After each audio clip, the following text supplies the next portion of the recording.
The paradox of choice. With limitless choice, we produce better results with our decisions than we would in a more limited world, but we feel worse about them. When people have no choice, life is almost unbearable.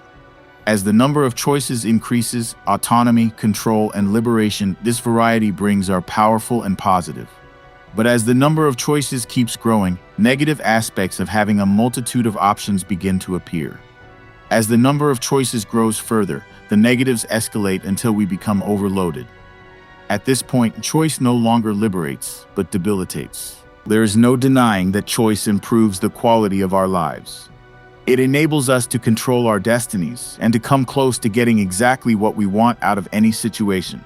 The fact that some choice is good doesn't mean that more choice is better. We would be better off if we embrace certain voluntary constraints on our freedom of choice instead of rebelling against them. We would be better off seeking what is good enough instead of seeking the best. We would be better off if we lowered our expectations about the results of decisions. We would be better off if the decisions we made were non-reversible. We would be better off if we paid less attention to what others around us were doing. Decision-making. When given free samples of jams in a store, 30% of people exposed to 6 jams bought a jar. Only 3% of people exposed to 24 jams bought a jar. A large array of options discourages customers because it forces an increase in the effort that goes into making a decision. So consumers decide not to decide. Thinking about the attractions of some of the unchosen options detracts from the pleasure derived from the chosen one. When experiencing dissatisfaction on a shopping trip, consumers are likely to blame it on something else: salespeople, traffic, prices, anything but the overwhelming array of options. Could readers be attracted to a magazine that offered to simplify their lives by convincing them to stop wanting many of the things they wanted? A majority of people want more control over the details of their lives, but a majority of people also want to simplify their lives. Most people feel they lack the expertise to make decisions about their money by themselves. Patients prefer to have others make their decisions for them.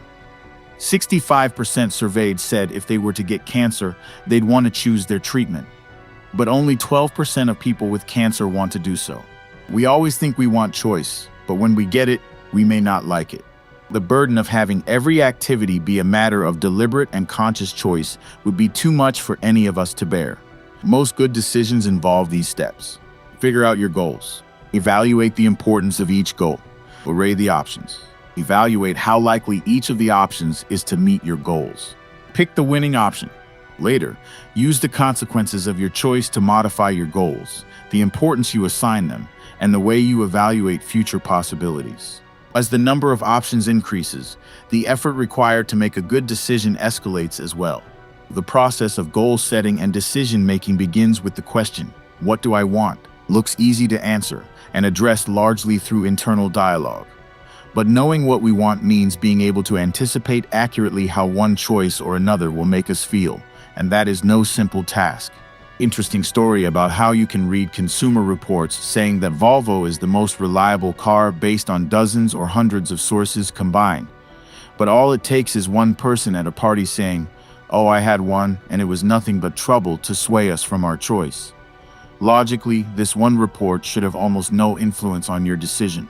Unfortunately, most people give substantial weight to this kind of anecdotal evidence, perhaps so much that it will cancel out the positive recommendation from consumer reports, because it is extremely vivid and based on a personal, detailed, face-to-face account. We assume that the more available some piece of information is to memory, the more frequently we must have encountered it in the past. When you see film footage of a $50,000 car being driven into a wall, it's hard to believe the car company doesn't care about safety, no matter what the crash test statistics say. People mistook the pervasiveness of newspaper stories about murders, accidents, or fires as a sign of the frequency of the events these stories profiled. This distortion causes us to miscalculate the various risks we face in life, and thus contributes to some very bad choices. Any random group of people predicting who will win the Academy Awards will do better than the predictions of any one individual. The group picked 11 out of 12 winners correctly, while the average individual only picked 5 out of 12 correctly, and even the best individual only picked 9. This is amplified by mass reach news because friends and neighbors will have the same biased story from the same source, making us assume it to be true. The more people believe it's true, the more likely you are to repeat it, and more likely you are to hear it. This is how inaccurate information can create a bandwagon effect, leading quickly to a broad but mistaken consensus. Any particular item will always be at the mercy of the context in which it is found. A store sold a bread maker for $279. Later, they added a deluxe version for $429. They didn't sell many of the expensive ones, but sales of the less expensive one doubled. The $279 now looked like a bargain. Even if companies sell almost none of the highest priced models, they can reap enormous benefits from producing such models because they help induce people to buy their cheaper, but still expensive ones. Losses have more than twice the psychological impact as equivalent gains. Loss aversion. Once something is given to you, it's yours. Giving it up will entail a loss. Because losses are worse than gains are good, the thing you have gained is worth more to you than it is to a potential trading partner. Losing the thing will hurt worse than gaining the thing will give pleasure. This is why companies can afford to offer money-back guarantees. Once people own them, the products are worth more to their owners than the mere cash value, because giving up the products would entail a loss. Even with relatively unimportant decisions, mistakes can take a toll. When you put a lot of time or effort into choosing a restaurant, vacation place, item of clothing, you want that effort to be rewarded with a satisfying result. As options increase, the effort involved in making decisions increases, so mistakes hurt even more. Thus, decisions require more effort. Mistakes are more likely. The psychological consequences of mistakes are more severe. Maximizers and satisficers. If you seek and accept only the best, you are a maximizer. If you settle for something good enough, and don't worry about the possibility that there might be something better, you are a satisficer. To a maximizer, satisficers appear to be willing to settle for mediocre, but a satisficer may be just as discriminating. The difference is that the satisficer is content with the merely excellent as opposed to the absolute best. The goal of maximizing is a source of great dissatisfaction. Satisficing is, in fact, the maximizing strategy. The best thing people can do is to satisfice. Maximizers savor positive events less than satisficers and do not cope as well with negative events. After something bad happens to them, maximizers' sense of well-being takes longer to recover. Maximizers tend to brood or ruminate more than sacrificers. Whereas maximizers might do better objectively than satisficers, they tend to do worse subjectively. So what counts when we assess the quality of a decision? Objective results or subjective experience? What matters most of the time is how we feel about the decisions we make. Students who think they're in the right school get far more out of it than the students who don't. Figure out when information seeking has reached the point of diminishing returns, stop the search, and choose the best option. Perfectionists have very high standards that they don't expect to meet, whereas maximizers do. Perfectionists are happier with the results of their actions than maximizers. For someone who feels overwhelmed by choices, apply the satisficing strategy more often, letting go of the expectation that the best is attainable. Adding options doesn't add much work for the satisficer, because the satisficer feels no compulsion to check out all the possibilities before deciding. Learned helplessness can affect future motivation to try, and future ability to detect that you do have control in new situations. Our most fundamental sense of well-being crucially depends on our having the ability to exert control over our environment and recognizing that we do. Feelings of helplessness should now be rare. But in 1966, only 9% felt left out of things going on around them. In 1986, 37%. In 1966, 36% said what they thought didn't matter, whereas in 1986, 60% agreed. Happiness. The most important factor in providing happiness is close to social relations. Happy people attract others to them, and being with others makes people happy. In many ways, social ties decrease freedom, choice, and autonomy. Establishing and maintaining social relations requires a willingness to be bound or constrained by them, even when dissatisfied. Once people make commitments to others, options close. Following rules eliminates troublesome choices in your daily life. Friendships often sustain themselves on a combination of standards and routines. We're drawn to people who meet our standards, and then we stick with them. We don't make a choice every day about whether to maintain the friendship. We just do. Some cultures have constraints and oppressive abundance. while ours has eliminated as many constraints as possible. But oppression can exist at either extreme. Wanting and liking are served by fundamentally different brain systems. The downside of abundant choice is that each new option adds to the list of trade-offs. The quality of any given option cannot be assessed in isolation from its alternatives.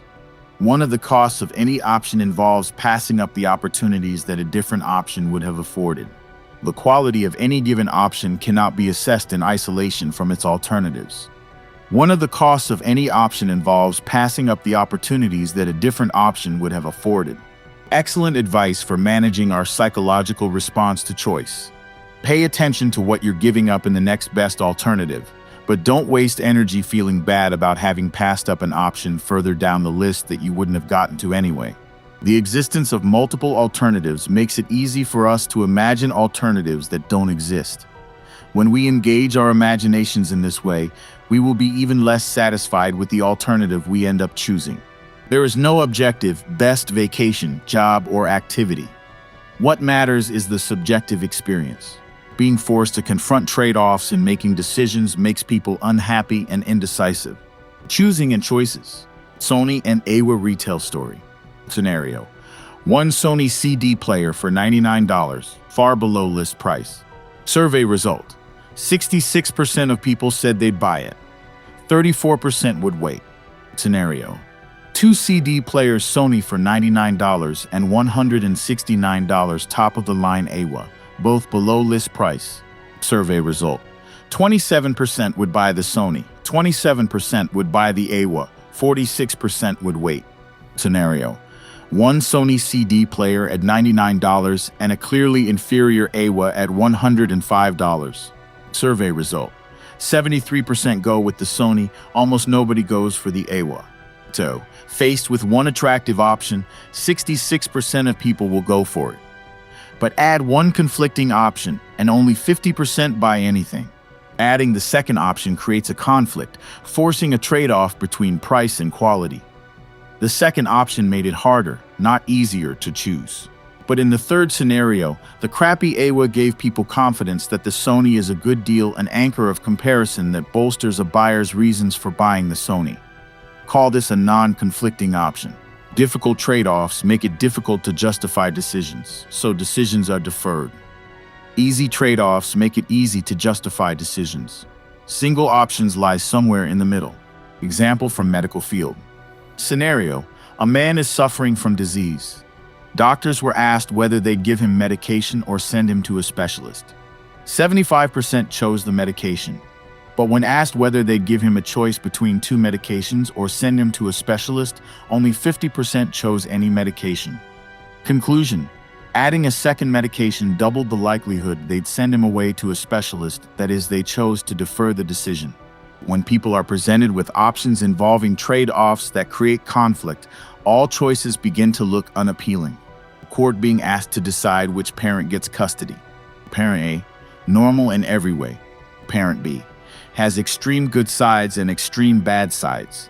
When asked which parent should get custody, most chose B. But when asked which parent should be denied custody, most chose B. Extreme gave justifying reasons to choose and also justifying reasons to deny. People put a higher value on things when asked to guess a value when evaluating in isolation than when evaluating as a part of a group. We want our doctors, investment advisors, consumer reports to be weighing the trade-offs for us. We don't want to have to evaluate the trade-offs ourselves. It's emotionally unpleasant. When we are in a good mood, we think better. We consider more possibilities. We're open to more considerations that would otherwise not occur to us. We see subtle connections we might otherwise miss. Something as trivial as a little gift of candy to medical residents improves the speed and accuracy of their diagnoses. Positive emotion enables us to broaden our understanding of what confronts us. Students given too many options of what to write an essay on as they try to write about the topic they chose. They're further distracted by other appealing but rejected topics, preventing them from thinking clearly. When people are asked to give reasons for their preferences, they may struggle to find the words, so they grasp at what they can say and identify it as the basis for their preference. As time passes, the reasons that people verbalize fade into the background and people are left with their unarticulated preferences. People's satisfaction with the decision they made fades. There are pitfalls to deciding after analyzing. As the number of options goes up, the need to provide justifications for decisions also increases. While participants valued being able to reverse their choices, almost no one did so. Those who had the option to change their minds were less satisfied with their choices than participants who did not have that option. The more options you have, the more likely you will experience regret.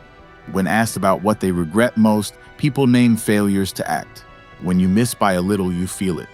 Example: missing a plane by 1 minute causes much more regret than missing by an hour, since you obsess about all the things that could have saved you 1 minute. Bronze medalists are happier than silver medalists because instead of thinking how close they were to gold, they think about how close they were to having no medal at all. Counterfactual: contrasting actual experience with what it could have been. Upward counterfactual: comparing to the next best option, the silver medalist. Downward counterfactual: comparing to next worst option, the bronze medalist. We'd be happier if we did downward counterfactual more often. Be grateful things aren't worse. Upward comparisons produce jealousy, hostility, frustration, lowered self-esteem, and stress. Downward comparisons boost self-esteem and reduce anxiety. Bad results make people equally unhappy whether they were responsible for it or not.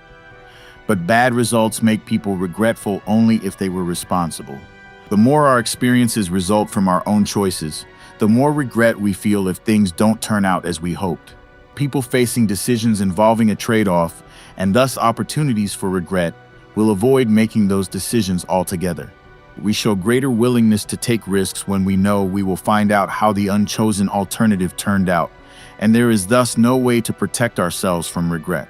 People hold on to stocks that have decreased in value because selling them would turn the investment into a loss. If you buy 2 non-refundable tickets to a ski trip, one costing $50 and one costing $25, then find out they're on the same day, you'll go on the $50 ski trip, even if there's a good reason to think you'd have more fun on the $25 ski trip.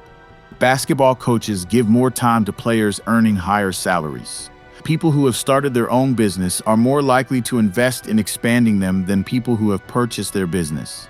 Many people persist in troubled relationships because of the effort they've already put in. In all of these cases, what should matter are the prospects for future performance. But what seems to matter is the previous investment. When there are many options, the chances increase that there is a really good one out there, and you feel you ought to be able to find it. When the option you settle on proves disappointing, you regret not having chosen more wisely. As the number of options continues to proliferate, concern for a better option may induce you to anticipate the regret you will feel later on when that option is discovered, and thus prevent you from making any decision at all. Regret serves important functions. Imagining the various scenarios that may follow it help us see consequences, won't make the same mistakes, or even take the actions necessary to undo a decision. When we consume, we do experience pleasure, as long as the things we consume are novel. As the novelty wears off, pleasure is replaced by comfort. If lottery ticket buyers knew in advance how little winning the lottery would improve their subjective well-being, they wouldn't be buying tickets. The more we invest in a decision, the more we expect to realize from our investment. Adaptation makes agonizing over decisions a bad investment. Adaptation will have more profound effects on maximizers than sufficers. Maximizers make such investment in their decisions, so they're most disappointed when they discover the pleasure they derive from their decisions is short-lived. Different gaps. Gap between what one has and wants. Gap between what one has and thinks others like oneself have. Gap between what one has and the best one has had in the past. Gap between what one has and what one expects. Real hedonistic charge comes when an experience exceeds expectations.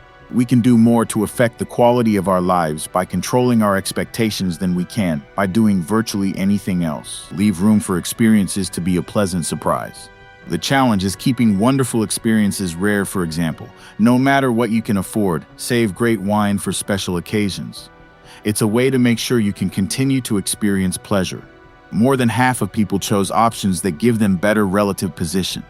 Better to earn $50K/year while others around are earning $25K/year than to be earning $100K/year while others around are earning $200K/year. Social comparison has relatively little impact on happy people. The tendency to ruminate traps unhappy people in a downward psychological spiral that is fed by social comparison. Optimists explain the success with chronic, global, and personal causes and failures with transient specific. I got an A and she gave me a C. Pessimists do the reverse. I got a C and she gave me an A. In societies in which you have little control, you also have little expectation of control. Lack of control does not lead to feelings of helplessness and depression. Heightened individualism means causal explanations that encourage the individual to blame himself for failure. Unattainable expectations, plus a tendency to take intense personal responsibility for failure, make a lethal combination. Those nations whose citizens value personal freedom the most tend to have the highest suicide rates. These same values allow certain individuals within these cultures to thrive and prosper to an extraordinary degree. The problem is that on the national or ecological level, these same values have a pervasive, toxic effect. Practical advice: choose when to choose. Decide which choices in our lives really matter and focus our time and energy there, letting other opportunities pass us by. By restricting our options, we will be able to choose less and feel better. Try this. 1. Review recent decisions you've made. 2. Itemize the steps, time, research, and anxiety that went into it. 3. Remind yourself how it felt to do that work. 4. Ask yourself how much your final decision benefited from that work. Be a chooser, not a picker. Shorten or eliminate deliberations about decisions that are unimportant to you. If none of the options meet your needs, create better options that do. Satisfice more and maximize less. Limit how much you think about the attractive features of the options you reject. Unless you're truly dissatisfied, stick with what you always buy. Don't be tempted by new and improved. Don't scratch unless there's an itch. Don't worry that if you do this, you'll miss out on all the new things the world has to offer. Make your decisions non-reversible. Agonizing over whether your love is the real thing or your sexual relationship up to par, wondering whether you could have done better is a prescription for misery. Knowing you've made a choice that you will not reverse allows you to pour your energy into improving the relationship that you have rather than constantly second-guessing it. Practice gratitude. Regret less. Anticipate adaptation. The fact that the fun wears off when you get used to the new choice. Remember that the high-quality sound system, the luxury car, the big house, won't keep providing the pleasure they give when we first experience them. Spend less time looking for the perfect thing, so that you won't have huge search costs to be amortized against the satisfaction you derive from what you choose. Control expectations. Reduce the number of options you consider. Be a satisficer rather than maximizer. Allow for serendipity. Curtail social comparison. Learn to love constraints. By deciding to follow a rule, we avoid having to make a deliberate decision again and again.